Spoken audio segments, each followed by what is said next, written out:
Hello everyone. In this video, I'll be talking about the details of Corner's septum. The mastoid bone it develops from the squamous part and the petrous part. So during development, there is a suture plate between the petrous bone and the squamous bone, and with the development of the temporal bone, it goes away. But sometimes this petrosquamosal suture plate it may persist and this plate will then separate the superficial squamosal cells from the deep petrosal cells. So this persistent petrosquamosal suture plate, it is called Corner's septum. So this is a coronal section of the mastoid bone. So here we can see that the squamosal cells, they are the superficial cells, and the petrosal cells, they are the deeper cells.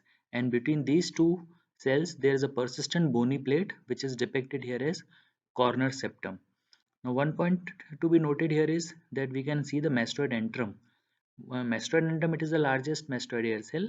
Now, it is located deep to the corner septum. So, it can be clearly seen here.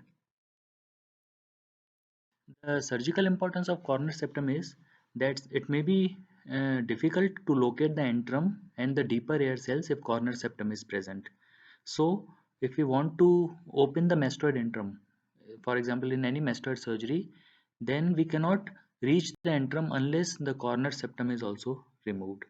And this leads to the incomplete removal of the disease during mastoidectomy, and the residual disease will be there. It cannot be removed completely unless we remove the corner septum and remove the deeper cells.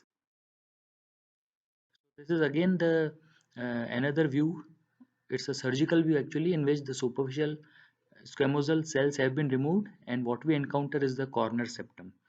So the mastoid antrum, it will be located deep to this corner septum. So when we remove this corner septum, then only we can reach the mastoid antrum.